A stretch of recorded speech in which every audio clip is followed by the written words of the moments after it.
Today I'll show you how to use React Router DOM. React Router DOM is used to switch between components. For example, in the app, if you want to show, if you have many components and you just want to show one component at a time, you can use React Router DOM. In order to use it, first we have to download and install React Router DOM. So we can have a command npm install React Router DOM dash dash and save. So when we do this, React will npm will download the React Router DOM library, put it into Node modules, and after that, add one line into our package.json files. Once we have that library, we come here and write our code. First of all, we need to import a set of three components from React Router DOM. React Router DOM. So first thing we import is browser routers. Next will be links. After that, it will be root and switch. So this is four components from React Router DOM. So in order to build the React Router DOM functions, we need to first have a browser routers. So this is the biggest component, browser routers. Okay, so inside the browser router, we put links components,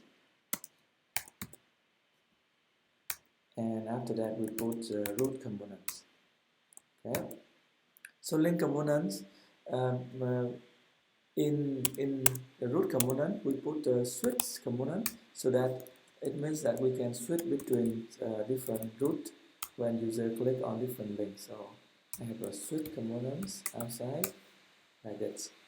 Okay, so links mean, let's say we have two components. One component is course and another component is, let's say, program. We need to have a property called tool, and in this tool we put the, let's say, URL or the path that, when we click in this link it will point it to. So let's say slash course and then slash program. And because we have two links, so we need to have two roots. The first root will be, so we don't have to close it, I think we can close it here. First root will be path to the scores and component. So it means that when user click on the link course, the root path will render the component called course. Okay.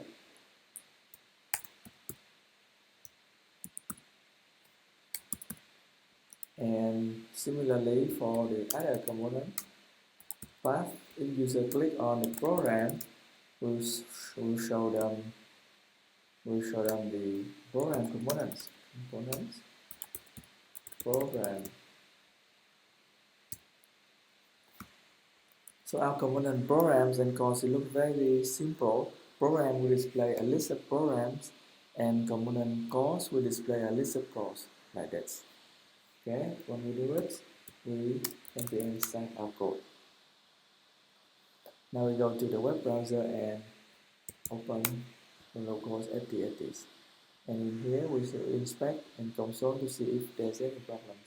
So the problem with program is not defined, so we go back here and see, okay, we might have to import the program component here because it's have to use it in our component program.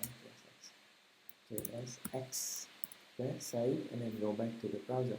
Okay, now we have two links. One is course and one is program. If we click on course, it will show the course list, and if we click on program, it will show the program list.